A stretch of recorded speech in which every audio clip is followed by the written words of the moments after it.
Muy buenas tardes a todos. Bienvenidos. En breve vamos a iniciar. Les pedimos unos minutos mientras se conectan el resto de las personas que van a participar en este evento. Ya tenemos 73 personas conectadas. Gracias por su puntualidad. En breve vamos a arrancar.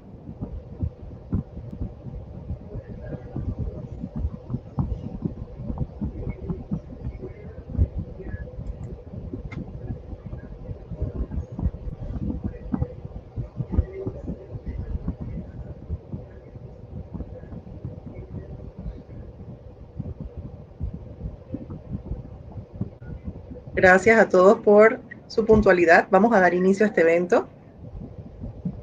Muy buenas tardes. En nombre de la Secretaría Nacional de Ciencia, Tecnología e Innovación, les damos la más cordial bienvenida al primer webinar de la serie Conexión Ciencia, iniciativa que se desarrolla con el propósito de dar a conocer las investigaciones y trabajos que realizan los exbecarios del programa de becas IFARU Senacid y cómo sus estudios impactan de manera positiva en el avance de la ciencia en nuestro país. El tema de Conexión Ciencia de hoy es estrategias didácticas y compromiso docente. Extiendo un saludo a la doctora Luisa Morales Maure, profesora de la Facultad de Ciencias Naturales, Exactas y Tecnología de la Universidad de Panamá, a Mariana León, vicerrectora académica, investigadora y miembro de la Junta Directiva de Quality Leadership University, y a la doctora María Heller, directora de Innovación en el Aprendizaje de las Ciencias y Tecnología de la CENACID, quienes estarán exponiendo y moderando este evento. Bienvenidas.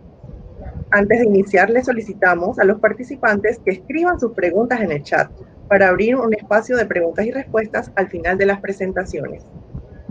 Para iniciar, voy a introducirles a la doctora Luisa Morales Maure. Es profesora de la Facultad de Ciencias Naturales, Exactas y Tecnología de la Universidad de Panamá.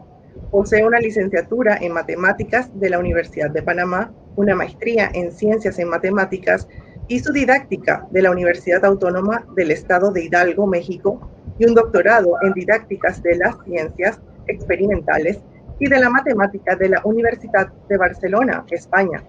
Su maestría en la Universidad Autónoma de Hidalgo resultó ganadora de tesis meritoria auspiciada por la CENACID. Es miembro del Sistema Nacional de Investigadores SNI, ganadora de fondos GIP 2015-2017 por la Universidad de Panamá y del Premio Nuevos Investigadores 2011, auspiciado por la CENACID. Actualmente trabaja en el Centro de Pensamiento de la Facultad de Ciencias de la Educación de la Universidad de Panamá. Ha dirigido sus investigaciones hacia políticas educativas relacionadas con la enseñanza de las matemáticas. Estos han sido financiados por instituciones como el BID, CENACID y la Unión Europea, con aval de Meduca y de la Universidad de Panamá, en particular aquellas directamente relacionadas con la práctica de los maestros que enseñan matemáticas.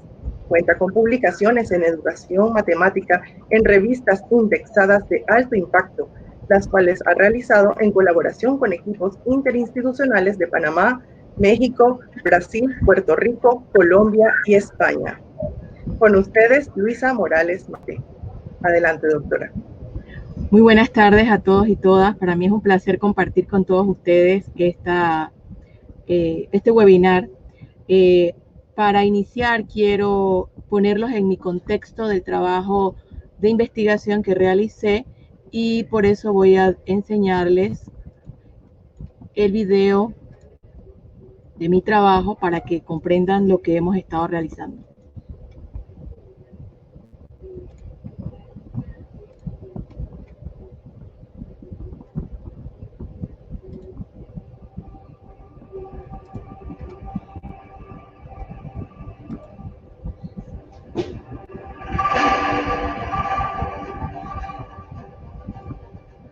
A lo largo de la historia contemporánea, hemos presenciado la transición de una sociedad industrial a una sociedad basada en el conocimiento, la cual traduce el valor de sus recursos en términos de capacidades y competitividad. En 2015, la UNESCO, en cooperación con la Universidad Nacional de Seúl, desarrolló un conjunto de indicadores globales de competitividad y aprendizaje permanente, organizados en 4 pilares: saber, ser, hacer y convivir. Para Panamá, los pilares del ser y el saber están afectando el hacer, La población del país necesita estrategias de motivación y liderazgo. Para contribuir a esta situación, surge el diplomado Estrategias Didácticas para la Enseñanza de la Matemática para Maestros de Primaria. La capacitación docente en Panamá, como en muchos países de la región, presenta deficiencias importantes. Se ofrece una formación poco actual, descontextualizada de la disciplina específica. Los maestros solo se forman durante 2 semanas cada año y no es valorada para su promoción profesional. Se trata de una formación que padece el síndrome de las 4D: desactualización, discontinuidad, descontextualización y desvalorización. Se da más peso a la formación en didáctica general y un menor peso a la formación en matemáticas y su didáctica. Este tipo de formación continua presenta las mismas características que la formación inicial. Los resultados muestran que los maestros tienen falta de conocimientos y competencias para la enseñanza de las matemáticas, y la oferta formativa que se les ofrece por parte del ministerio solo responde parcialmente a estas necesidades. Esta situación es preocupante si tenemos en cuenta el perfil competencial que se supone deben tener los maestros según la administración educativa y las universidades que los forman. Pretende incorporar las nuevas tendencias en la enseñanza de las matemáticas. Hoy en día hay bastante acuerdo a nivel internacional de que la enseñanza de las matemáticas tiene que procurar que presentar a los alumnos situaciones extramatemáticas, realísticas, que permitan a los alumnos saber para qué sirven las matemáticas. Se trata de hacer unas matemáticas significativas. Por ejemplo, si explicamos el algoritmo de la resta, que los alumnos sepan por qué se resta de esta manera y no de otra. En definitiva, se ha diseñado de acuerdo con las nuevas tendencias sobre la enseñanza de las matemáticas. Hoy en día se considera que el profesor es un elemento fundamental en la calidad de la enseñanza, y la reflexión que hace el profesor sobre el proceso de enseñanza-aprendizaje es un elemento clave. Entonces, el diplomado contempla un cuarto módulo que está focalizado en dar herramientas al profesor para poder reflexionar sobre su práctica y mejorarla. La conclusión a la que se llega a partir de estas evidencias es que al final del diplomado, en el total de las respuestas de los 2 maestros, hay un cierto equilibrio en la contemplación de las 6 facetas de idoneidad didáctica. Para el hexágono naranja, los criterios de idoneidad son tomados en cuenta al planificar e implementar sus clases después de la implementación del diplomado. Dicho de otra manera, las tareas del diplomado han tenido en cuenta las 6 dimensiones que hay que tener presente cuando se planifica, implementa, valora y rediseña un proceso de instrucción de matemáticas. En particular, ganan peso los criterios relacionados con la materia epistémica y su aprendizaje cognitivo. El diseño del diplomado EDEM ha tenido un impacto importante en la formación de maestros en Panamá. Además de la implementación que se documenta en esta memoria, se han realizado 3 implementaciones más, formando al 1.5 de los maestros de primaria en Panamá. La evaluación del diplomado Estrategias Didácticas para la Matemática estuvo coordinado por la doctora Luisa Morales Maure de la Universidad de Panamá. Conformó un equipo de investigación externo donde colaboramos la doctora Evelyn García y la doctora Roselena Durán González, una servidora del área académica de Ciencias de la Educación de la Universidad Autónoma del Estado de Hidalgo. El equipo nos trasladamos a 4 regiones de Panamá, en donde asistimos a Veraguas, Coclé, Azuero y Colón. Entrevistamos de viva voz a los profesores, recuperando los testimonios que ellos tenían en la intervención en el aula. Encontramos a través de una metodología cualitativa y cuantitativa principales hallazgos. Entre ellos encontramos que el contenido del diplomado es de gran relevancia e importancia, donde los profesores aprendieron disciplinarmente la matemática, álgebra, aritmética, estadística, geometría y medidas. Esto sintió un precedente para que ellos pudieran, a través de la experiencia del diplomado, diseñar estrategias vinculadas a su contexto. Es decir, se adecuaron a las necesidades de los niños y del grado. Esto favoreció que los niños observaran, descubrieran, analizaran y argumentaran la matemática. Entre los principales hallazgos encontramos que este diseño de intervención fue adecuado por los profesores a su contexto. Encontramos principalmente que ellos identifican en el proceso de aprendizaje las necesidades de los niños en el aprendizaje, así como los logros. Un hallazgo relevante que encontramos fue precisamente la intervención en aulas diversas, en donde niños con alguna dificultad en aprendizaje o discapacidad cognitiva pudieron aprender. Y el gran también hallazgo que encontramos es que todos los niños estuvieron contentos, es su materia favorita, les gusta la matemática y favoreció una actitud positiva. Todos los profesores argumentaron también que les gustó mucho el diplomado, pero más allá que lo recomiendan ampliamente porque fomenta una formación disciplinar y fortalece la metodología didáctica de la cual ellos también ya cuentan con saberes.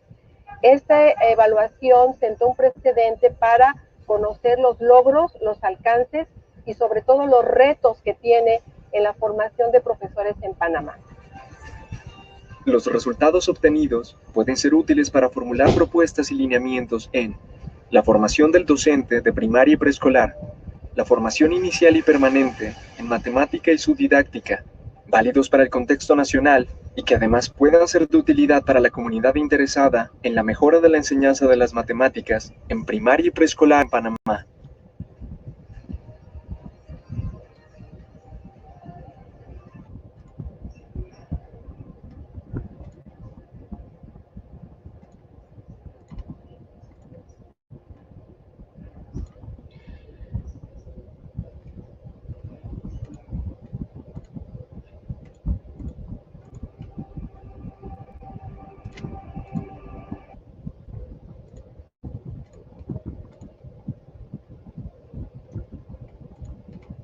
Bien, buenas tardes a todos y todas. Vamos a iniciar el trabajo. Como les dije, ya tienen un contexto de lo que hemos estado realizando en esta investigación del desarrollo de evaluación de competencia reflexiva en la formación de los maestros de primaria en Panamá.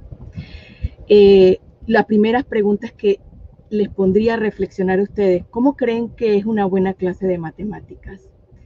¿Cuáles son las creencias alrededor de una buena clase de matemáticas? ¿Y qué competencias didácticas y conocimientos matemáticos debe tener el maestro para poder desarrollar en sus alumnos la competencia matemática exigidos por el currículo nacional? Todo eso lo estamos trabajando desde el modelo de competencias y conocimientos didáctico-matemáticas del profesor de matemáticas CCDM. Esto está basado en el constructo del enfoque ontosemiótico.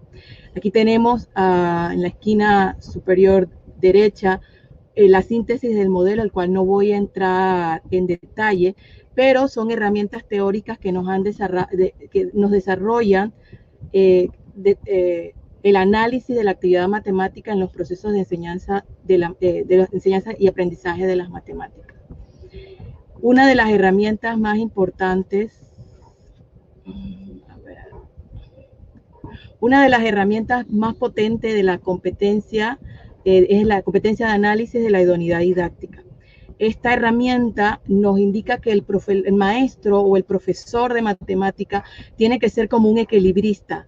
¿Por qué? Porque tenemos 6 facetas y componentes, las cuales voy a mencionar. Por ejemplo, tenemos que ser buenos en la parte epistémica, la diversidad de objetos, los procesos, el lenguaje, los conocimientos y los significados. También tenemos que ser buenos en la parte ecológica, el dominio del currículum, la escuela, la sociedad. Nos indica también que tenemos que tener esa faceta mediacional, los recursos y técnicas y los recursos técnicos en el ambiente del aula de clase, la interacción del docente, el alumno, toda la que ocurre en ese salón de clase. Debe haber un diálogo y una comunicación. También se inmersa en la parte afectiva, las actitudes, los afectos, las motivaciones y las creencias. Y sobre todo eso debe estar la parte cognitiva, que es la comprensión situacional, la conceptual y la proporcional. Entonces, todo eso nos hace ver que somos como unos malabaristas. Podemos ser muy buenos en esto, pero tenemos que sobrellevar lo otro. Entonces, hacer de equilibristas en todo ese modelo. Nosotros iniciamos esta investigación del 5 al 27 de julio del 2008, 5 de marzo al 27 de julio del 2008. Iniciamos con un diagnóstico de necesidades para el Ministerio de Educación, investigando la oferta académica que había. Luego evaluamos el perfil competencial de estos maestros y, bueno, diagnosticamos esta necesidad que había. Luego fuimos al Ministerio de Educación para tener los avales, el permiso, la escuela para tomar la implementación y luego pasar al colegio, a la escuela que fue la piloto, donde tuvimos a un grupo de maestros, los cuales nos dieron lo importante que necesitábamos para rediseñar ese ciclo formativo que fue el trabajo que luego hicimos. Los objetivos y los instrumentos que trabajamos tenemos, bueno, ya al inicio dijimos que habíamos estudiado la oferta de perfeccionamiento docente, sabemos que hay una deficiencia en la especialidad matemática, no la didáctica. Tenemos también una matriz de competencia genérica, la cual nos indica que el maestro tiene una deficiencia en lo digital y en la lengua extranjera y el conocimiento matemático. Y a esta le agregamos una matriz temática conceptual de la competencia de análisis e intervención didáctica. Con eso pasamos a un instrumento de idoneidad didáctica que era la que nos orientaba a los criterios que teníamos que tener para crear el diseño de implementación de un dispositivo formativo. A esto, en el quinto objetivo fue analizar cualitativamente las respuestas de los participantes en el campus virtual. Y luego vino los instrumentos de idoneidades, una entrevista semiestructurada a los maestros, tomamos un estudio de caso y luego una amplitud de este estudio, y una entrevista semiestructurada a la directora, que era la líder de la escuela. Las consideraciones éticas y sociales, nosotros pedimos autorización a los maestros para indicar que iban a ser intervenidos. Pedimos autorización al Comité de Bioética. Este Comité de Bioética nos dio exenso a esta investigación. No íbamos a intervenir a los niños, pero sí íbamos a intervenir a los profesores y maestros. Tenemos un instrumento matemático, el cual tenía 4 secciones. La primera sección fue de formación continua, la segunda de problemas matemáticos de aritmética y medida, una tercera sección de preguntas de problemas aritméticos determinados al conocimiento matemático común y una cuarta sección que era preguntas abiertas de tipo curricular, afectivo y de evaluación de tratamiento a la diversidad. A esto también hicimos un instrumento de idoneidad de los procesos de enseñanza y aprendizaje que al inicio y al final del diplomado para orientar la práctica antes de iniciar el diplomado. Este es el ciclo formativo que nosotros utilizamos en la intervención. En este ciclo formativo, el diagnóstico de conocimientos y competencias iniciales nos indica que ellos tenían en cuenta el criterio ecológico, en particular tenían en cuenta el currículum oficial, seguramente por la formación de la docente de la carrera, tenía menos en cuenta los criterios epistémicos y cognitivos, la riqueza de procesos y los conocimientos previos de los alumnos, y la práctica de la gestión de la clase y los aspectos afectivos estaban, seguramente por los años de experiencia, estaban un poco inicialmente mejor que los otros criterios, y la utilización de los recursos manipulativos, era poca la utilización de los recursos manipulativos y tecnológicos en la planificación de sus clases. Entonces voy a hablar de los ciclos formativos. Este ciclo formativo fue un diplomado de 4 módulos. El primer módulo era una introducción a la matemática educativa, que es cómo se ocupa la didáctica, la finalidad de la enseñanza de la matemática. El segundo módulo era la matemática y su didáctica 1, que era aritmética, medida, introducción al álgebra. El módulo 3, la matemática y su didáctica 2, que era geometría y estadística y probabilidad, y el módulo 4, la intervención y reflexión sobre la propia práctica. En estos ellos tenían que crear una secuencia didáctica una implementación, se tenían que grabar con el celular, con el video, con lo que ellos quisieran su clase y luego valorar y mejorar esa clase. Este diplomado dura 4 meses.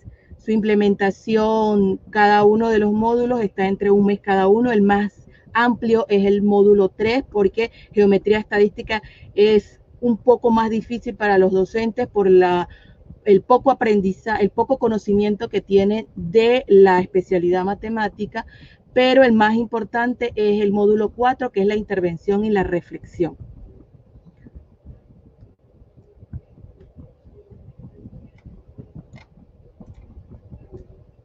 Los beneficiarios, podríamos decir que fueron los niños, además de los docentes.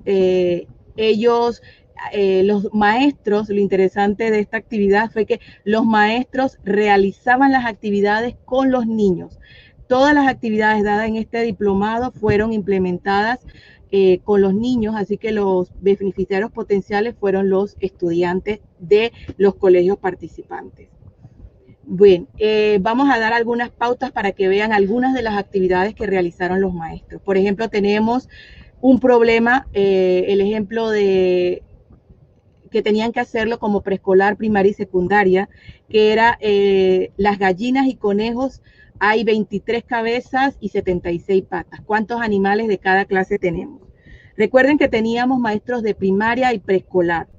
De estos maestros, una gran parte lo hizo de manera aritmética, otra gran parte lo hizo de manera algebraica, pero los maestros de preescolar nos decían que eso no se podía hacer de manera preescolar. Solo 5 maestras de algunas regiones del país la hicieron y voy a presentar esta maestra de la región de Azuero, la cual indicó que ella tenía que hacer círculos con bolitas de masilla que simulaban las cabezas de gallina y los palitos de dientes simulaban las patitas de los animales. Entonces, 2 patitas implicaban que eran gallinas y 4 patitas implicaban que eran conejos.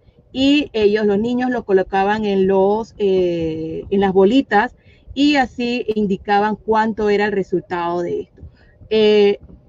Luego los maestros rediseñaron la tarea y algunos utilizaron otros materiales manipulativos. Tenemos otro ejemplo que es el de las mandarinas. ¿Cuántos gajos tiene una mandarina? Este ejemplo fue bastante interesante porque estaban en la parte del promedio y ellos le indicamos que tenía que desarrollar una clase con el concepto, pero muy poco de estos maestros hicieron estrategias, simplemente llegaban de manera teórica a dar la clase y no utilizaban el juego o lo utilizaban pero no hacían un lineamiento. Por ejemplo, el de la mandarina, una maestra indicó que les dijo a los niños que tenían que traer gajos de mandarinas a la siguiente clase. Y los niños contaron los gajos y cada uno dio una cantidad y luego sumaron la cantidad. Y el concepto desarrollado aquí era el promedio. Lo importante de esta pauta era que no tenían que ser teóricos. La idea del material manipulativo tiene que llegar a un concepto, pero yo tengo que dejar que el niño cree la creatividad, que no pierda la innovación, y si yo marco algo teórico puedo equivocar la clase. Entonces, esta clase la hemos dado a nivel nacional, este diplomado, en 6 regiones educativas del país. Y me encantaría conocer, sé que hay muchos de los maestros participantes en este instante, la cual luego al final de esta sesión podemos interactuar con ellos. Muchísimas gracias. Muchísimas gracias, doctora, por su presentación. A continuación voy a introducirles a Mariana León. Es vicerrectora académica, investigadora y miembro de la Junta Directiva de Quality Leadership University. También sirve como directora ad honorem del Instituto de Investigación de la Asociación de Universidades Particulares de Panamá y como investigadora voluntaria de la Fundación Enseña por Panamá, Tiene un doctorado en educación del Johns Hopkins University, becaria de Senacid, una maestría en administración de empresas de Florida International University y una licenciatura en ciencias políticas de University of Louisville. Ha servido como teaching assistant de cursos de doctorado y como curriculista de cursos de maestría en Johns Hopkins University. Ha investigado y publicado sobre temas de engagement del docente, liderazgo transformacional en la educación superior, extensión universitaria y sobre percepciones de identidad multicultural en jóvenes panameños. Es miembro de la Asociación Panameña de Ejecutivos de Empresa, APEDE, donde ha servido en posiciones de liderazgo en diversas comisiones, que actualmente funge como chair del Comité de Educación de la Cámara de Comercio de los Estados Unidos en Panamá. Con ustedes, Mariana León. Buenas tardes a todos, espero que estén bien. Vamos a ver si aquí puedo... Okay. Gracias a la Senacid por invitarme y darme este espacio para compartir mi pasión de investigación en lo que he estado trabajando por los últimos prácticamente 5, 6 años, esto que tiene que ver mucho con el engagement del docente, del maestro, que no tiene una traducción literal al español, pero si pudiésemos hacerla sería más o menos compromiso, y también sobre temas de liderazgo transformacional en la educación superior. Como comentó María Gabriela, pues soy orgullosamente becaria de Senacid y muy agradecida de haber tenido la oportunidad de cursar mis estudios en el extranjero gracias a esa oportunidad. Así que voy a comenzar con mi presentación. Pues siempre que me preparo para dar una conferencia me acuerdo de esta caricatura que fue hecha por Jorge Cham, que también es doctor panameño, chino panameño, y muy reconocido en los Estados Unidos y mundialmente por sus caricaturas sobre las experiencias que tienen los estudiantes de doctorado. Es una vida muy interesante, muy movida y con muchos retos y bueno, ojalá que logre pues completar la presentación, y es bastante material, así que voy a ir un poquito rápido, pero tratar de cubrir todo. Cuando nosotros en educación hacemos doctorado o nos metemos en estos temas de investigación, lo primero que nos dicen es cuál es tu problema. En tu contexto, ubícate en tu día a día, cuáles son los temas que te aquejan, qué es lo que no te deja dormir, cuáles son esos retos que estás viviendo ahorita mismo en tu ambiente. En mi caso, pues yo trabajo en una universidad particular aquí en Panamá y me muevo mucho en el ambiente de educación superior, y el problema que yo veía en mi contexto era que cuando yo trabajaba con mis profesores y cuando veía docentes, son docentes que se dedicaban prácticamente a enseñar, ¿no? Y cuando uno trataba de involucrarlos en temas de investigación, en temas de gestión o de extensión, era muy difícil lograr que ellos pudiesen apoyar en esos temas. Entonces el problema que poco a poco fui desarrollando de mi contexto y en lo que se basó mi tesis doctoral fue que los docentes del sistema de educación superior particular en Panamá no están engaged, no están comprometidos en apoyar a sus instituciones en labores de enseñanza, investigación, gestión y extensión. Me gustaría hacer notar de que todo lo que yo voy a hablar, honestamente, uno lo puede también aplicar a muchos otros contextos en Panamá, tanto escolares, y no solamente al contexto privado, sino también a las escuelas y a las universidades oficiales. Esto es un problema que se puede ver en diferentes áreas. ¿Y por qué nos deberíamos preocupar por esto? ¿No? Porque es importante prestarle atención al engagement o al compromiso del maestro, del docente. Y ahí hay mucha literatura, pero me gusta bastante este quote de Gallup, en donde ellos demuestran que hay una conexión entre el engagement del empleado, que en este caso son nuestros maestros, la lealtad del consumidor, que pues yo que estoy en el ámbito particular, nosotros sí pensamos y sí vemos a nuestros estudiantes como clientes, nosotros los servimos a ellos, estamos por ellos y para ellos, y por ende tenemos que buscar esa lealtad de ellos. Sin ellos nosotros no podemos existir. Poder hacer crecer el negocio, poder hacer crecer la institución, rentabilidad, y en el caso también de las instituciones de educación superior, sostenibilidad. Si nosotros como universidad buscamos ser sostenibles en el tiempo, es importante, o sea, todo parte de ese compromiso del maestro. Y eso lo vemos como les comenté, o sea, lo podemos ver en las instituciones oficiales y particulares. Y en el caso muy particular de la educación superior, que nosotros pasamos por procesos de evaluación de la calidad y de acreditación, también era muy relevante porque se espera que los docentes participen o se espera que la universidad desarrolle muy ampliamente temas de investigación, extensión, gestión. Y si eso no lo hacen tus docentes, nadie lo va a hacer por ti. Entonces, es muy importante para nosotros que nuestros maestros estén comprometidos, más que nada con la enseñanza de sus estudiantes, pero también con otras áreas que hacen que una universidad sea una universidad. La conceptualización de engagement es muy relevante, no quiero pasar mucho tiempo en esto, pero sí es importante. Engagement es un tema más que nada organizacional. Cuando uno busca las definiciones, las encuentra más bien en ámbitos empresariales. Y lo que yo trato en mi tesis, y es un tema que sigo investigando ya de graduada, es cómo podemos aplicar un tema que es principalmente empresarial a un ámbito organizacional educativo. Entonces, hay muchas definiciones de engagement del empleado, engagement del trabajo, engagement organizacional. Yo uso este concepto no solamente porque conozco al autor, sino también porque me parece que es el que mejor se alinea con cuando lo tratamos de llevar al contexto educativo. Y es básicamente, número uno, el engagement es un estado psicológico. Yo como maestro, como docente, para poder estar engaged es un estado que tiene 3 subdimensiones. La cognitiva, es un estado cognitivo en donde ahí hablamos de concentración, de atención, un estado emocional, cómo yo me siento, y un estadio de comportamiento, cómo yo me dirijo. Del empleado, en este caso el maestro, dirigido a alcanzar los resultados organizacionales deseados, que como escuela o como universidad tenemos diferentes resultados o diferentes misiones que puedan tener nuestros maestros o nuestros docentes.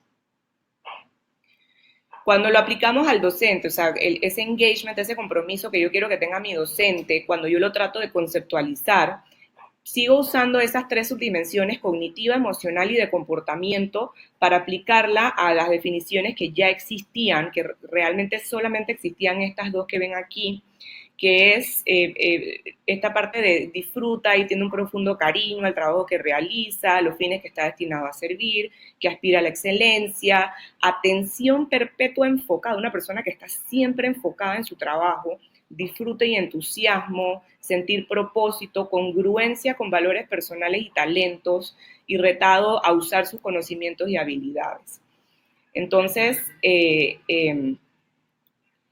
como les comenté, o sea, el concepto de engagement este año, ahorita en el 2020, cumple 30 años desde que fue primero investigado por un investigador apellido Kahn, y ha tenido mucha relevancia y muchísima investigación que se ha escrito sobre el tema de engagement, pero como les comento, más que nada en el entorno empresarial. Entonces, el concepto de engagement del maestro o del docente y sus efectos, qué efecto tiene esto en la educación de nuestros niños o de nuestros jóvenes, todavía son muy recientes, y eso es lo que yo trato de ampliar un poquito a través de mi investigación. Me gustaría dirigirlos y pedirles a todos los participantes, ahorita tenemos 165, vamos a activarnos un poco, a que se vayan a la sección de que dice polls, a las encuestas, y voy a comenzar una encuesta. Me gustaría que apliquemos un poquito esos conceptos que acabamos de ver. Voy a darle Start Poll. Creo que si ya le di Start Poll, ustedes lo deberían poder ver en el lado derecho de la ventana, y la pregunta o el enunciado dice: trabajar en la escuela en la que ustedes trabajan, o la universidad en la que ustedes trabajan, o si trabajan en una empresa, trabajar en tal empresa, tiene mucho significado personal para mí.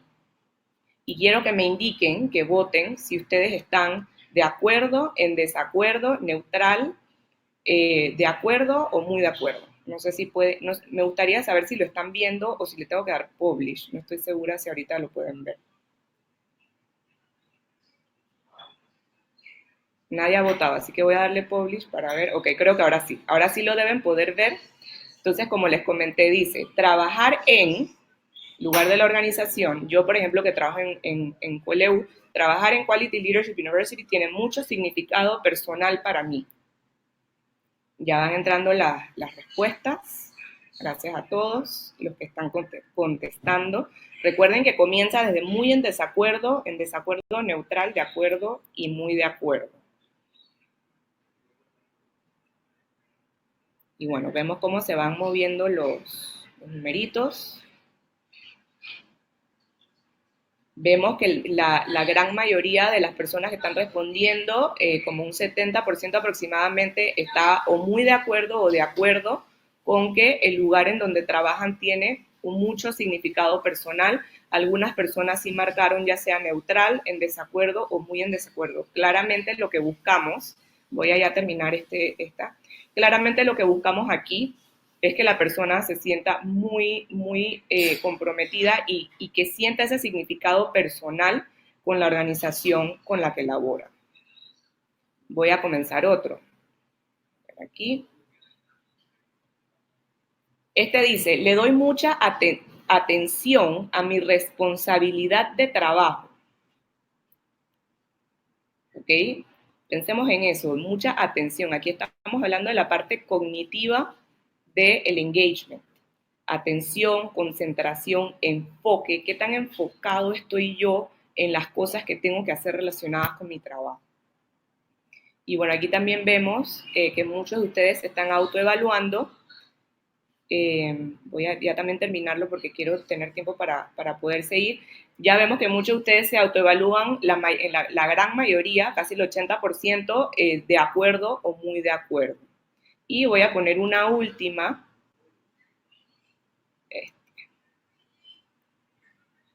Esta última pregunta que dice, ¿estoy dispuesto a meter esfuerzo adicional en mi trabajo sin que me lo pidan? Eso en los entornos organizacionales le llaman esfuerzo discrecionario. ¿Estoy yo dispuesto a dar ese esfuerzo discrecionario en mi trabajo, meter horas extras, hacer cosas que no necesariamente están listadas como parte de mis responsabilidades de trabajo? Y sin esperar que me lo pidan. Y bueno, aquí también vemos que muchos de ustedes están también autoevaluando, en la gran mayoría muy de acuerdo o de acuerdo. Así que bueno, parece que aquí tenemos a una gran cantidad de profesionales, ya sea maestros o en los diferentes entornos en los que se desempeñan, que están altamente engaged. Y vimos las 3 diferentes subdimensiones. La primera pregunta o el primer enunciado que tenía que ver con trabajar en tal lugar tiene mucho significado personal para mí, es la parte emocional. De ahí entonces el de si le doy mucha atención a mi responsabilidad de trabajo es la parte cognitiva. Y el último, de estoy dispuesto a meter esfuerzo adicional, es la subdimensión de comportamiento. Cuando nosotros medimos engagement, buscamos que esas 3 subdimensiones salgan altas. ¿Ok? Entonces, ahí vamos a regresar acá en slides. El otro tema, y cuando pensamos en engagement, especialmente ahorita que estamos en tiempos de pandemia, el engagement en pandemia es muy interesante porque al engagement ser un estado psicológico, fluctúa, o sea, se permite que fluctúe. Y a pesar de que normalmente los estudios demuestran de que el engagement o las ratas de engagement se mantienen bastante estables en el tiempo, o sea, a través de un largo plazo, pueden haber momentos episódicos que hacen que ese engagement suba o baje. Entonces, ahorita que estamos en pandemia, es como un momento en donde ese episodio se puede dar, en donde debido al contexto muy único en el que nos enfrentamos, puede que ese engagement suba o baje. Diferentes factores que se identificaron en la literatura relacionados con impactar engagement tienen que ver con satisfacción, identidad. La identidad del maestro es muy importante. Capitalismo académico, especialmente en entornos particulares, y cultura. Y aquí cuando hablamos de cultura, hablamos de cultura regional y también cultura organizacional. Hicimos un estudio de necesidades, me llamó la atención de que Luisa cubrió muy similarmente los pasos que yo también seguí en mi tesis. Primero uno hace un estudio de necesidad para realmente demostrar de que existe un problema en el contexto y luego se hace una intervención. Entonces ese estudio de necesidades encontró, número uno, confirmó el hecho de que la mayoría de los docentes en las universidades particulares de Panamá son de tiempo parcial. Número dos, de que los rectores universitarios perciben que la gran mayoría de esos rectores, de esos profesores no están comprometidos con su trabajo. Y aquí hay una cita de uno de los rectores que participó en el estudio de necesidades que me parece muy importante. Dice, la realidad es que el profesor aquí en Panamá enseña su clase y ya. La culpa es nuestra, él o ella asume responsabilidad porque no todos buscamos mecanismos para mantenerlos comprometidos y entonces el que lo ve en dólares y centavos lo ve como una relación transaccional. Entonces, ¿qué podemos hacer? Y eso es muy interesante porque en educación ese es nuestro reto. El reto nuestro, y a diferencia de muchos otros doctorados o muchos otros programas de tesis, a nosotros los educadores o los que aspiramos a tener un doctorado en educación se nos pide que hagamos una intervención. Entonces, a veces hasta se sienten como dos tesis separadas porque tienes que definir el problema, implementar un estudio para demostrar que hay un problema, pero a la misma vez también tienes que intervenir en ese problema, diseñar una intervención, aplicarla y demostrar resultados. Entonces, ¿qué podíamos hacer o qué diferentes soluciones podemos encontrar para este problema del compromiso del docente universitario? Habían diferentes opciones. Tengo que confesar que mi opción B, que no fue lo que decidí continuar en mi tesis, pero sigue siendo una opción real para la que hay mucha investigación, tiene que ver con el desarrollo, implementación y ejecución de políticas de clasificación y promoción docente que hacen falta en muchas universidades, especialmente universidades particulares en Panamá, y que sean procesos muy bien definidos, porque una de las principales motivaciones para que el docente se involucre en todas esas diferentes áreas en las que nosotros como administradores queremos que ellos se involucren es esa promesa o esa seguridad de que vas a tener una promoción si haces lo que yo te estoy pidiendo que hagas. Sin embargo, pues la verdad es que no iba a ser tan fácil investigar sobre ese tema, entonces me fui más bien por el tema de liderazgo. Hay mucha literatura que demuestra un vínculo entre el estilo de liderazgo del supervisor del docente y el engagement o el compromiso que tiene ese docente como resultado. En educación superior, el liderazgo lo vemos y la supervisión la vemos en diferentes figuras. Puede venir por parte de un coordinador de carrera, puede venir por parte de un decano, puede venir por parte de un vicerrector o inclusive de un rector que supervise directamente a sus docentes. Entonces lo que hicimos fue que diseñamos también, igual que Luisa, una intervención que en el contexto educativo muchas veces toma forma de un proyecto de desarrollo profesional, que también fue el caso de Luisa, que diseñó un diplomado. Yo diseñé algo un poquito más corto por motivos también de tiempo, pero se diseñó una intervención también en forma de desarrollo profesional que se le aplicó a supervisores docentes, porque lo que se buscaba era ver si tú modificas ese estilo de liderazgo del supervisor docente, será que eso en torno pueda tener un impacto en el engagement del maestro. Entonces buscamos primero caracterizar esos atributos de liderazgo que caracterizan a los supervisores docentes en Panamá y también ver si tenía algún tipo de efecto un programa de desarrollo profesional en liderazgo transformacional. Voy a explicar esto muy rápido.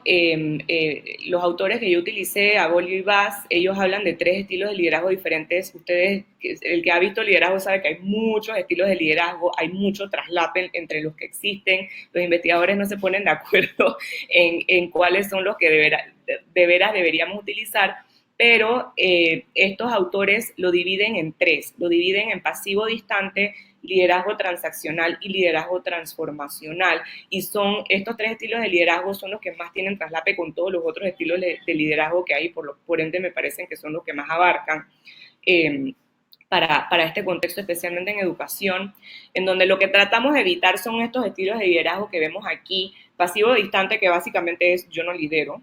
o solo lidero cuando hay un problema. Y el liderazgo transaccional, que fue la alusión que hizo uno de los rectores en el estudio de necesidades, alegando de que quizás existe una relación transaccional entre el docente universitario y la universidad.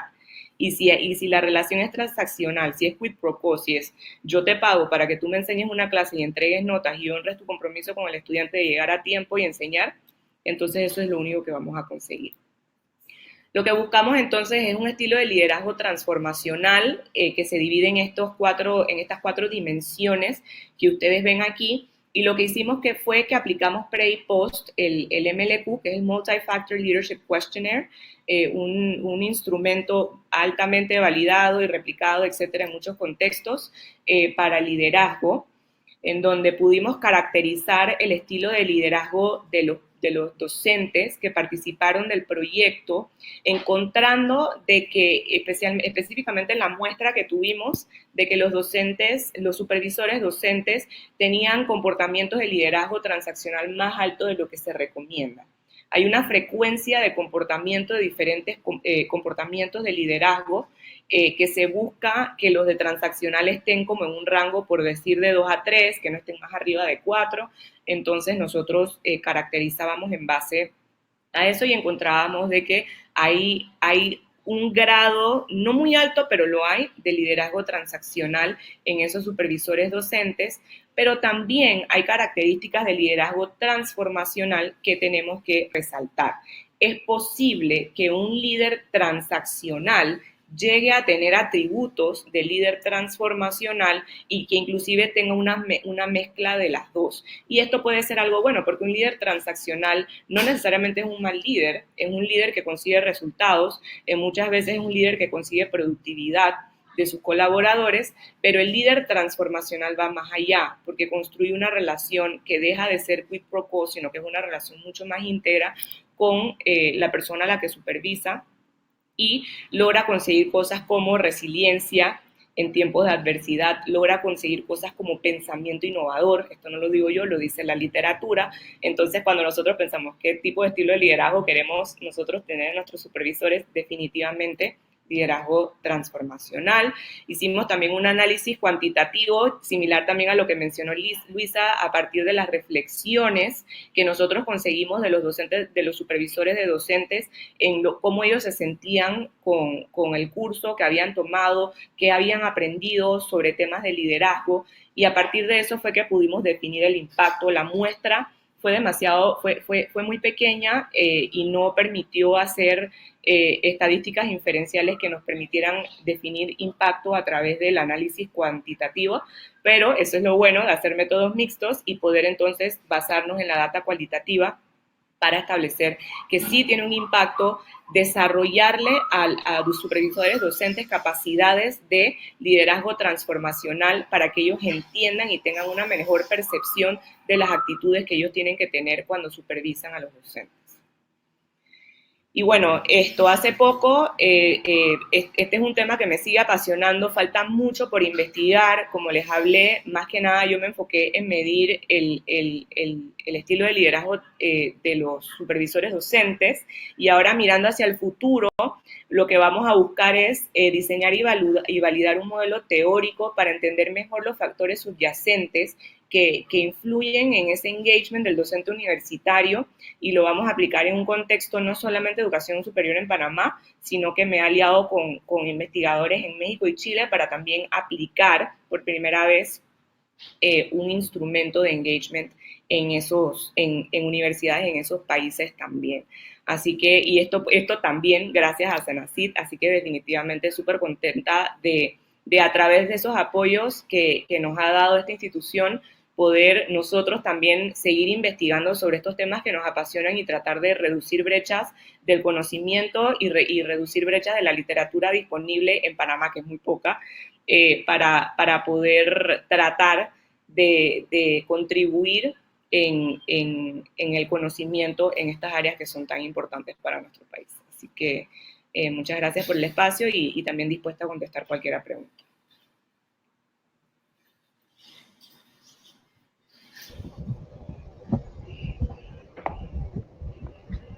Muchas gracias. A continuación, la doctora María Heller, directora de Innovación en el Aprendizaje de la CENACYT, dará conclusiones sobre estas interesantes presentaciones. Adelante, doctora Heller. Sí, más que conclusiones también hay algunas preguntas, ¿no? Y también tenemos las preguntas del público, que después María Gabriela nos va a ayudar a leerlas. Bueno, en estas presentaciones, en la presentación de Luisa, que fue la primera, Luisa Morales, que es matemática y tiene doctorado en matemática, nos hizo una revisión de los procesos de formación docente y de desarrollo profesional de los maestros en Panamá. También nos invitó a pensar cuáles son las características que tienen que tener los docentes para dar una buena clase de matemáticas, cuáles son los factores claves de la enseñanza de matemáticas que tienen que estar presentes para que los estudiantes reciban una buena clase. Nos mostró los resultados de su intervención y nos explicó las etapas de la intervención que realizó, que de hecho también fue parte de un proyecto de la Dirección de Aprendizaje. Hizo énfasis también en las dimensiones, en las 6 dimensiones, y nos mostró el hexágono y las 6 dimensiones que evaluó en los maestros que formaron parte de la investigación. Su investigación también da insumos para replantear la formación inicial docente, sobre todo pensándola desde las habilidades matemáticas y las competencias matemáticas que debemos desarrollar en los estudiantes y por ende cuáles son las competencias matemáticas que los docentes tienen que tener para poder brindarle esas oportunidades a los estudiantes, ¿no?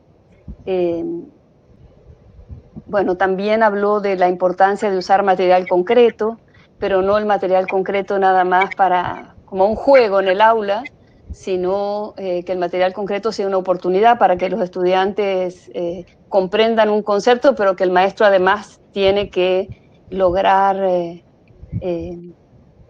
definir ese concepto y no quedar en el juego, ¿no? Que muchas veces pasan esas cosas. Entonces también hizo énfasis en el tema de la importancia de definir con el tema de, por ejemplo, de las naranjas, de las mandarinas, ¿no?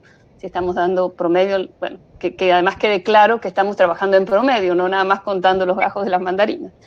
Y bueno, así que bueno, este trabajo de investigación me parece que aporta a Panamá datos que nos permitan remirar el desarrollo profesional y la formación inicial y repensarla, ¿no? Y me gustaría, bueno, también nos habló sobre la reflexión del docente sobre su propia práctica, sobre cómo lo ha hecho y cómo lo puede mejorar y también la reflexión, obviamente, en base a las dimensiones, ¿no? Uno tiene que reflexionar en un marco conceptual. Así que en base a las dimensiones propuestas de lo que es un buen docente de matemáticas. Y yo le agrego, un poco tomando lo de Mariana, ¿no? que la reflexión va más allá de la reflexión del maestro, ¿no?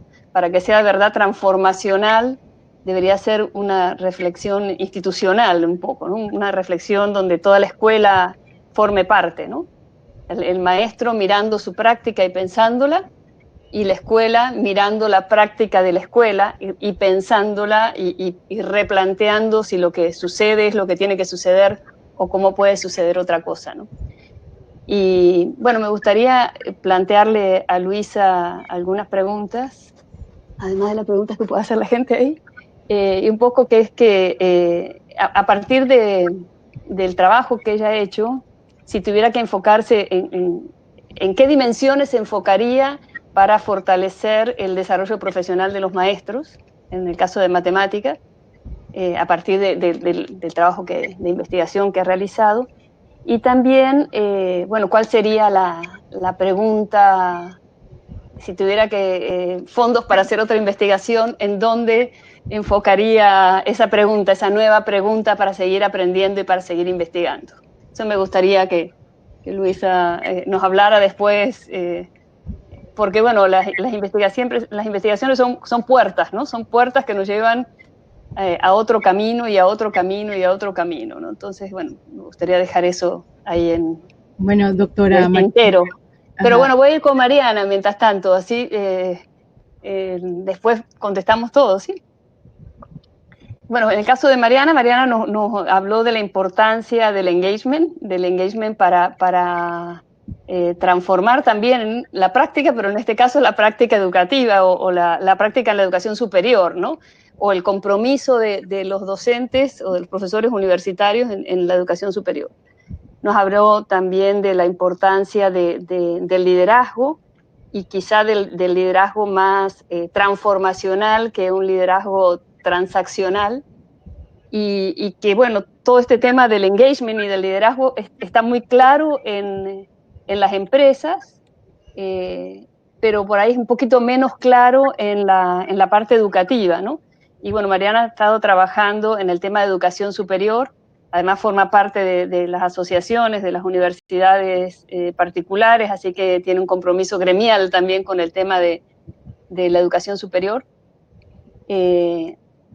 Y en este caso a mí me gustaría también que nos hablara un poco más de cómo podemos generar un liderazgo transformacional en la universidad, y si la universidad tiene como las condiciones, porque para poder generar un liderazgo transformacional se tienen que dar algunas condiciones, ¿no? Si las universidades tienen esas condiciones como para poder ir abonando ese liderazgo, ¿no? Bueno, eso sería como una pregunta. Y también, bueno, Mariana ya planteó algunas preguntas en las que está pensando seguir investigando. Así que eso también me parecería importante. ¿Cuáles son las puertas que se han abierto? Que ya veo que se han abierto puertas con Chile, con otros países, para hacer un trabajo más grande en el tema de la educación universitaria y el engagement o el liderazgo transformacional, ¿no? O las dos cosas, o la mezcla de las dos cosas. No sé si empieza Luisa o leemos las preguntas, alguna pregunta del público. María Gabriela. Yo creo que pueden ir contestando estas dos preguntas y después vamos a la sesión de preguntas del público, que hay varias preguntas. Qué bien. Gracias. Bueno, para la pregunta que me hizo doctora Heller, yo le había dicho que tenía una sorpresa para el día de hoy. Sí quiero continuar la investigación, y en este caso, primero quiero agradecer al Instituto de Formación, el IFARU, porque los maestros que hemos estado capacitando, siempre me redondó esa pregunta de 4 meses es la capacitación, y con 4 meses no vamos a hacer un milagro, no nos vamos, o sea, puede haber un pequeño, pero hay que darle un seguimiento a esos maestros. Entonces la Secretaría, el IFARU nos va a apoyar con algunos de estos docentes que han sido los mejores de los 277 maestros que hemos capacitado, a continuar sus estudios de maestría en las especialidades de matemática, didáctica de la matemática a nivel primario, educación especial, y hay una que va muy acorde con el trabajo de Mariana, que es director de centros educativos, porque el principal regente de toda esa estructura educativa es el director. Él es el que tiene que gestionar demasiadas cosas, las cuales, si no se le apoya desde un inicio, no se le enseña, pues lamentablemente no lleva acorde su escuela. Así que yo quisiera ahondar más en cómo se desarrollan en el docente las competencias, los conocimientos, en el marco del perfeccionamiento docente para un perfil profesional en matemáticas que mejore la práctica del aula, que sea en pro del aprendizaje afectivo de los estudiantes en el campo de la ciencia, porque al final los beneficios tienen que ser nuestros estudiantes.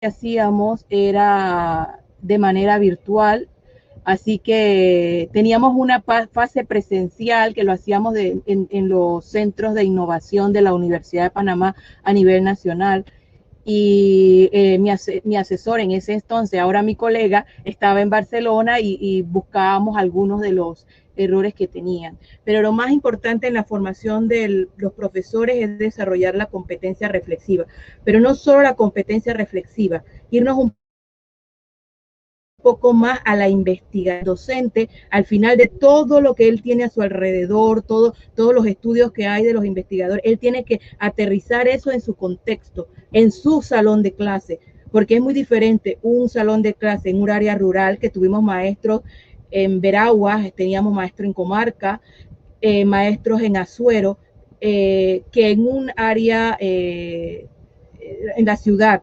Panamá, Panamá Centro, son distintos los ambientes. Entonces ellos tienen que ser investigadores de sus propios salones de clase y mejorar a esos estudiantes, sea público y particular. En el último trabajo que hicimos, gracias a la CENACYT, estuvieron maestros de particulares, que no eran tantos, pero habían unos cuantos por ser estudiantes de la Facultad de Educación.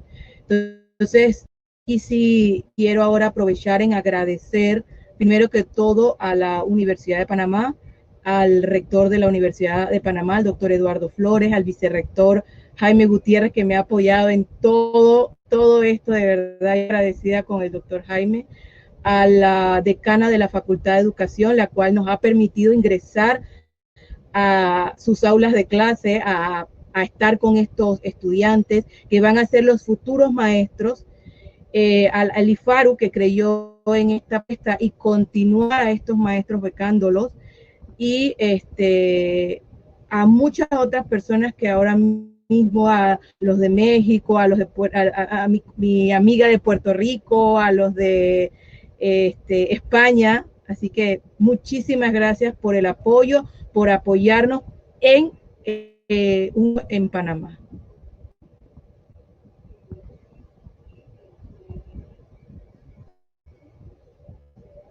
Gracias, Luisa. Así que una reflexión para la transformación de la práctica contextualizada. Gracias. Mariana. Sí, gracias. Fue interesante tu pregunta. Me acuerdo cuando yo estaba todavía comenzando mi investigación y tuve una conversación con uno de mis profesores y al principio como que me agarró fuera de base, pero él me decía, el modelo de práctica en tu contexto es que inherentemente por la situación que se vive en las universidades particulares, y honestamente no solo en las universidades particulares, porque esto también es una situación en las universidades oficiales, es que se da esta práctica de contratar más que nada profesores part-time.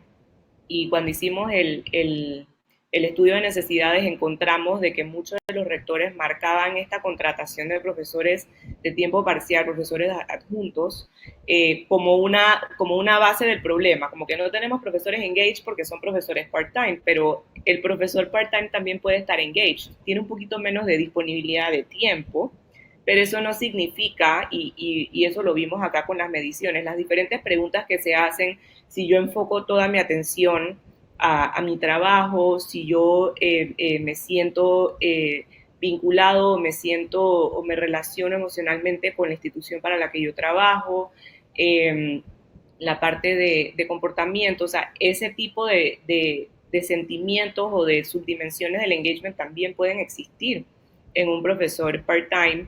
Y otra cosa es, ¿quién es el responsable? ¿Es responsable el docente o es responsable el líder? Son responsables ambos, porque y hay muchos modelos también organizacionales de intercambio entre el empleado y el supervisor, que ven todas estas variables mediadoras y efectos de la motivación y el compromiso, y que si el ambiente o la cultura o la satisfacción, y se ven todos estos como que factores externos que también influyen en eso. Pero más que nada es yo como maestro, cuando yo trabajo, yo me tengo que asegurar de estar ahí, de que mi atención, mi concentración esté enfocada en eso, de que yo estoy trabajando en un lugar que tiene congruencia con mi misión personal, etcétera.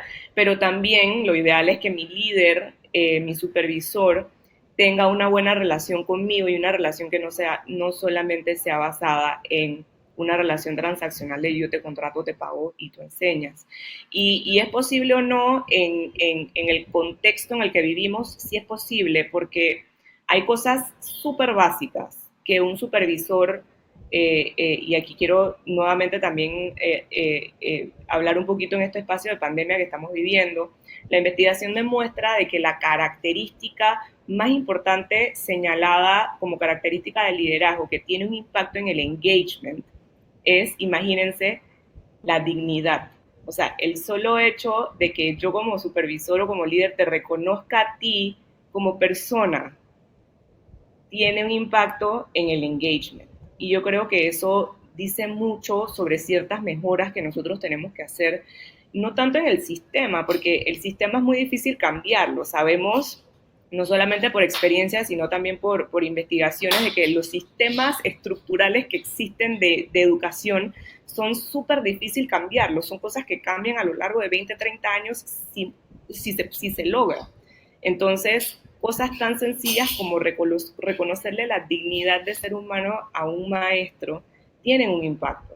Y especialmente ahorita mismo en tiempos de pandemia que hay mucha incertidumbre, imagínense, o sea, cómo se sienten ustedes los maestros, tanto de una escuela oficial como particular, de una universidad, que están enseñando virtual o que no están enseñando y no saben qué va a pasar con su trabajo.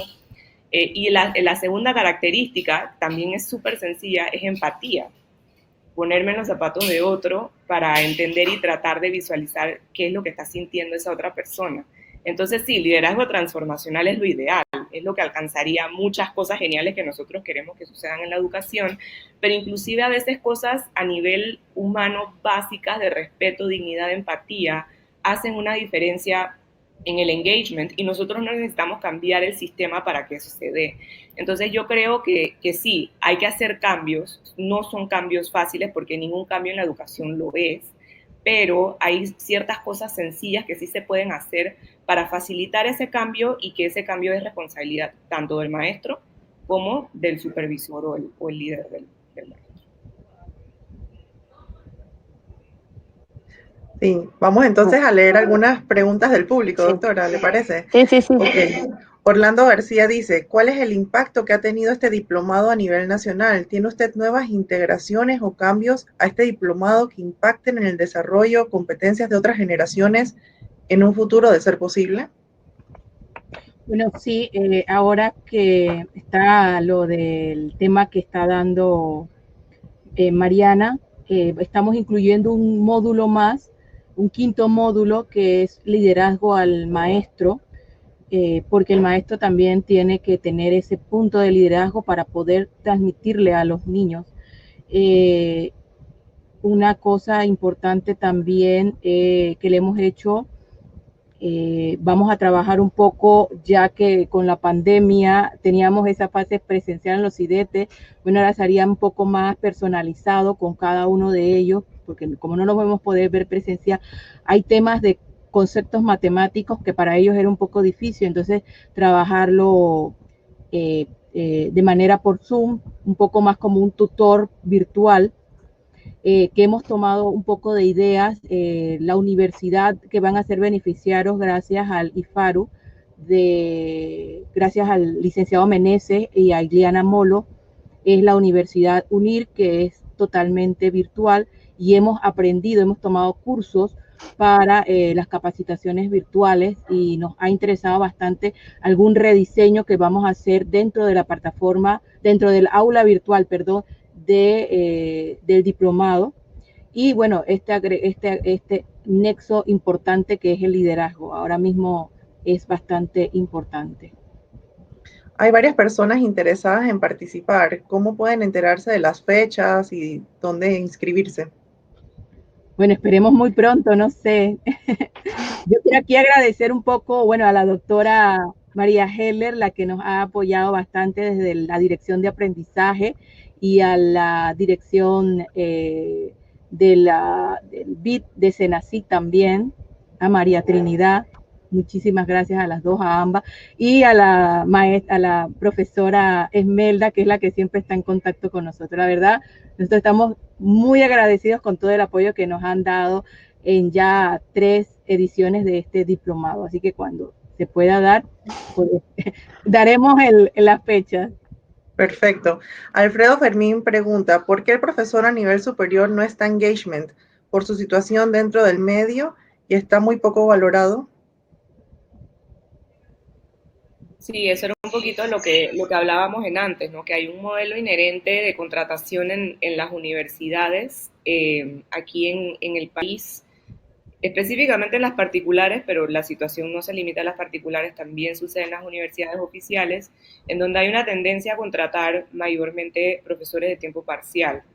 Y cuando se contrata a ese profesor parcial o a ese profesor adjunto, se le asignan responsabilidades específicas de enseñar. Es decir, yo te contrato para que tú específicamente me enseñes una, dos clases, etcétera. Es un profesor que usualmente, ya sea o es profesional en otra área, es decir, abogado, médico, y hace esto pues adicional, o es un profesor, como ya conocemos, que quizás labora en varias universidades para poder complementar su salario. Entonces, ese tipo de modelo pues sí impacta y yo sé que el doctor Sánchez, cuando habla sobre el futuro de las universidades y el futuro de la educación superior en Panamá, definitivamente envisiona un modelo un poco diferente de lo que tenemos ahorita mismo. Yo estoy parcialmente de acuerdo con él con eso. Yo creo que es importante reconocer el valor del docente, impacta en la identidad porque este docente tiene una identidad dual, en donde parte de lo que hace lo caracteriza como si fuera una profesión y parte de lo que hace lo caracteriza como si fuera un trabajo. Entonces, cuando tú como maestro no te sientes o no te identificas como un profesional, sino que lo que estoy haciendo es más bien como algo de trabajo, no necesariamente vas a ponerle todo el empeño, a eso que hablábamos de esfuerzo discrecionario, atención, concentración, etcétera, a lo que tú haces. Entonces, de ahí partimos, ese fue el problema del contexto que yo encontré, así que sí, es un problema, pero yo creo que es posible trabajar alrededor de un entendimiento de que no es un problema que es tan fácil de resolver. Entonces, tratar de buscar intervenciones como la que yo apliqué, en donde no necesariamente estás tratando de cambiar el mundo de la educación superior en Panamá, sino tratando de trabajar con lo que tienes para poder mejorar o a través de ese entendimiento del problema y una reflexión profunda de esos supervisores que entiendan cómo se sienten esos docentes, que entiendan de que yo a través de la influencia idealizada, de la inspiración motivacional, de la consideración individualizada, etcétera, yo puedo lograr que ese maestro, ese docente se sienta más acompañado de mí y se sienta más identificado con su institución y por ende esté dispuesto a dar más de sí. Y eso no solamente en cosas de investigación, extensión, etcétera. Cuando los rectores universitarios se les pidió que definieran engagement, dijeron, bueno, un maestro engaged es el que llega a tiempo a su clase y honra ese compromiso con los estudiantes. Eso no es engagement. Entonces se nota el punto base de partida del cual tenemos por este modelo con el que estamos trabajando. Entonces, no, el maestro tiene que llegar a tiempo a su clase porque sí, no porque está engaged. Entonces, vamos más allá. El maestro que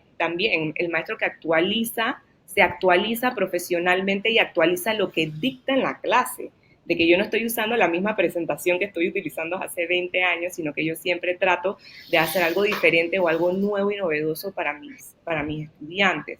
Entonces también es como ese disfrute de mi profesión como maestro y de realmente estar dedicado a la enseñanza, porque creo que alguien también lo comentó, tenemos que ser buenos en la parte didáctica también. Entonces, si ni siquiera como profesores estamos dando la talla, entonces hay un problema aún mayor. Entonces, ese engagement también es importante lograrlo a través de la parte de docencia, de poderle enseñar adecuadamente a mis estudiantes, que ellos aprendan, es muy importante.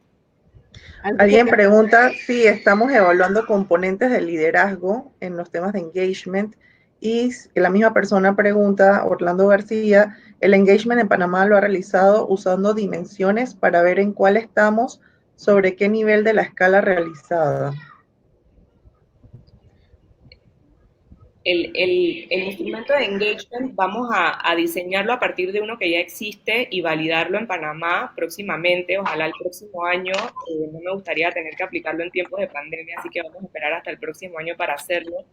Y hablamos de que ese constructo se divide en 3 subcomponentes, que es el emocional, cognitivo y de comportamiento, y esas son las 3 que se validan en una escala Likert de 5, que comienza con muy en desacuerdo y termina con muy de acuerdo. así que es como de comportamiento. Por el otro lado, cuando medimos liderazgo, son dos mediciones diferentes, o sea, son dos instrumentos diferentes que se utilizan y se aplican a diferentes personas. El de engagement se le aplica al docente o al maestro, el de liderazgo se le aplica al supervisor del maestro. El de liderazgo se usa el MLQ, el Multi-Factor Leadership Questionnaire. No lo diseñé yo, lo diseñaron dos investigadores hace como 30 años. Ha sido implementado en todas partes del mundo, traducido a todos los idiomas, en todas las industrias se ha aplicado, inclusive en la educación. Y ese mide 4 subdimensiones de liderazgo, una de ellas se parte en 2. Y se mide también una escala de Likert de 5 en tiempos de frecuencia de comportamiento, es decir, este comportamiento lo practico casi nunca o lo practico muy frecuentemente. Y ese tiene dos partes, la parte de que yo me autoevalúo, pero la parte también en donde me evalúan mis pares, me evalúan mis empleados y me evalúan mis supervisores, porque nos damos cuenta también de que como nosotros pensamos que es nuestro engagement o como nosotros pensamos que es nuestro liderazgo, no necesariamente es lo que otros perciben de nosotros. Entonces es importante hacerlo 360. Te iba a decir, Mariana, que cuando estás impactando, por ejemplo, a los maestros que están en el Ministerio de Educación, esos mismos maestros son los que son tiempo parcial en las universidades. Imagínate, es bastante trabajo, o sea, enseñar todo el día en una escuela y después ir a una universidad, tienes que atender a muchos estudiantes, calificar muchos trabajos, proyectos, entonces sí es bastante trabajo y el maestro tiene que, o sea, si tú aceptas el compromiso tienes que estar dispuesto a dar todo. Pero la realidad es que si trabajas para muchas instituciones, sería interesante, y esto lo vamos a medir cuando apliquemos el instrumento, será que esos maestros o profesores se sienten más identificados hacia una institución que hacia otra. O sea, si yo trabajo en 3 instituciones diferentes, sentiré diferente grado de afinidad hacia cada una de ellas y cómo eso impacta el engagement que yo pueda tener a cada una de esas instituciones en las que yo trabajo. Sí, eso es bien interesante. Miguel Esbrí pregunta, profesora Mariana, el profesor Martin Carnoy de Stanford dijo que el problema en Panamá está en el currículum y en el manejo del aula. También PISA dijo que el problema está en Panamá en el aula. ¿Qué tiene que decir? Pues no estaría en desacuerdo si eso es lo que dice la investigación. Siempre, yo creo que como investigadora siempre tratamos de remontarnos a lo que se ha hecho y a lo que se ha estudiado. En lo personal yo no lo he estudiado, sí hay investigaciones también en educación superior que hablan sobre eso, que hablan más que nada también sobre la cultura del salón. Y eso tiene mucho que ver también con nuestra cultura panameña. Y regresa a esa parte de, ¿será que el profesor llega a tiempo a clase? ¿Cómo se dirige el profesor dentro de su clase con los otros estudiantes? ¿Cuáles son las dinámicas del salón? ¿Cuál es la dinámica de poder entre el estudiante y el profesor? ¿Qué tan a menudo, como comenté antes, qué tan a menudo se actualiza el profesor y cuáles son las diferentes metodologías que utiliza para enseñar? Y yo sé que Luisa quizás sabe mucho más de esto que yo porque ella tiene más experiencia en currículo que yo. Pero sí, o sea, sí es un problema, sí es relevante, no necesariamente es lo que yo estudio, pero sí hay muchas investigaciones que tienen que ver con estos temas. No sé si Luisa quiere agregar algo ahí. Bueno, en cuanto al aula de clase, puedo decirles que este semestre en la Universidad de Panamá ha sido un poco diferente en cuanto a las clases virtuales. Tener 60, tuve 4 grupos de 60, 59, 50 estudiantes y cada uno era distinto. Lo interesante de esto es que hay que saber involucrar a los muchachos. Un punto importante es en esto de la virtualidad, que algo muy mecánico y demasiado virtual a veces también cansa y también tenía que ver el punto de la data que consumían esos muchachos.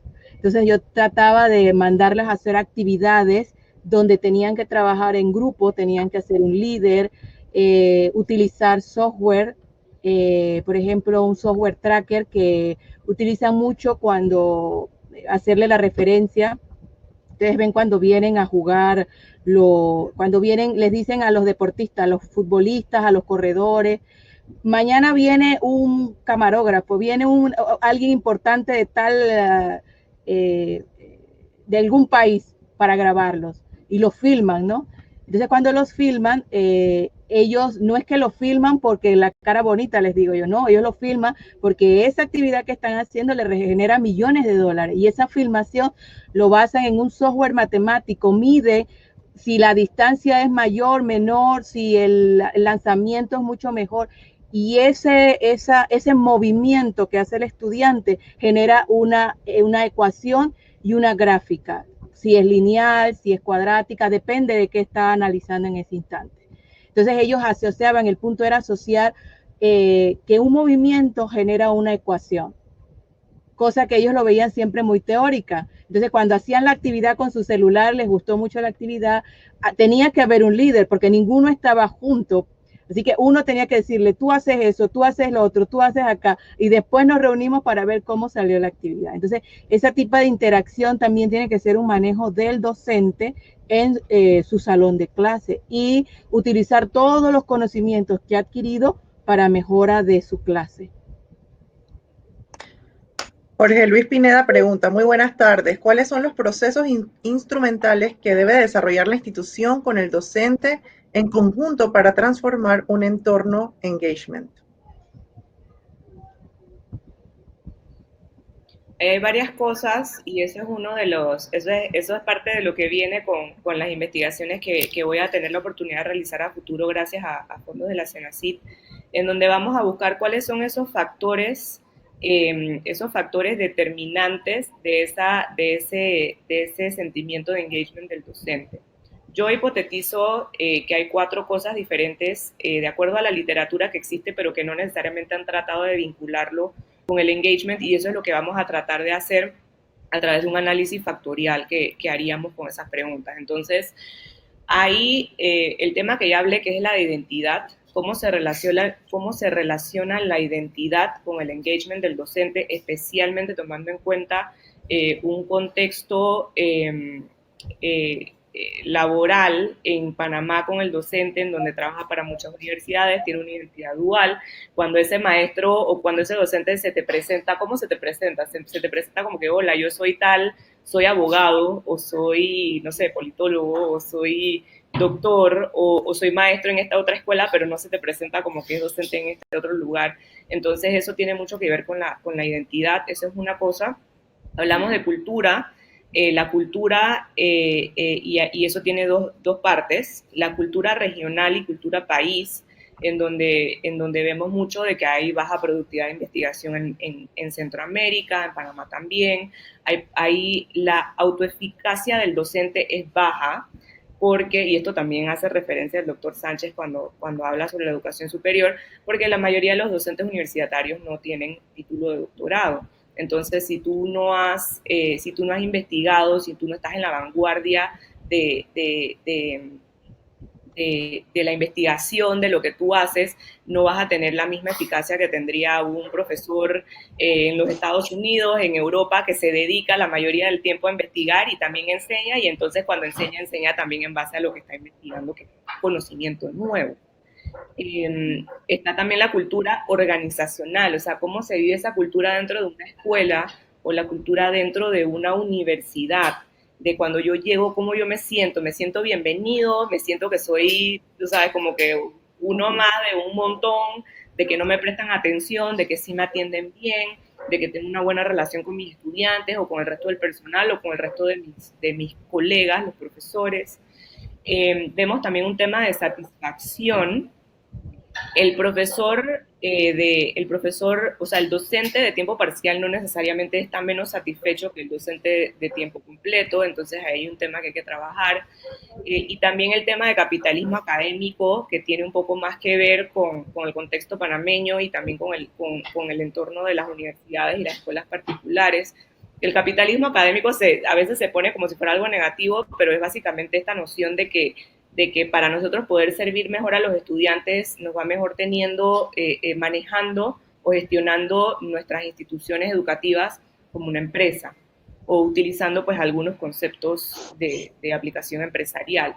Entonces ahí también vemos temas laborales de si el profesor está si está underemployed, que es si está en característica de subempleo, pero si ese subempleo es voluntario o involuntario. Porque hay profesores de tiempo parcial que enseñan a tiempo parcial porque quieren enseñar a tiempo parcial, porque quieren poder tener el tiempo para hacer otra cosa aparte de enseñar. Pero hay profesores de tiempo parcial involuntarios que les gustaría ser profesores de tiempo completo y no tienen esa oportunidad y eso impacta. Entonces, esos son los diferentes factores que yo hipotetizo que tienen un impacto en el engagement del maestro. Eso es lo que vamos a tratar de buscar y eso es lo que, en caso de ver cuál es esa relación que se encuentre, se debería tratar de mejorar en esos entornos, tanto escolares como universitarios. Muchas gracias. Ya vamos para la última pregunta. Esta va dirigida a la doctora Luisa. ¿Puede hablar un poco sobre la receptividad de los maestros que formaron parte de la investigación? ¿Estaban motivados o temerosos? Y su cambio de conducta de principio a fin respecto a las matemáticas. Bueno, al inicio de la actividad ellos estaban animados. Bueno, puedo hablar de las dos últimas actividades, los dos últimos diplomados. El de 150 maestros, los maestros estaban muy animados, eran maestros que desarrollaron sus actividades sobre la práctica porque estaban dando clases en ese periodo que se dio el diplomado. Así que perdieron un poco el miedo a la matemática. Los segundos, los que acabamos de terminar hace unos pocos meses, 113, eran 115 maestros, pero esos 115 maestros solamente terminaron 113, tuvimos una deserción.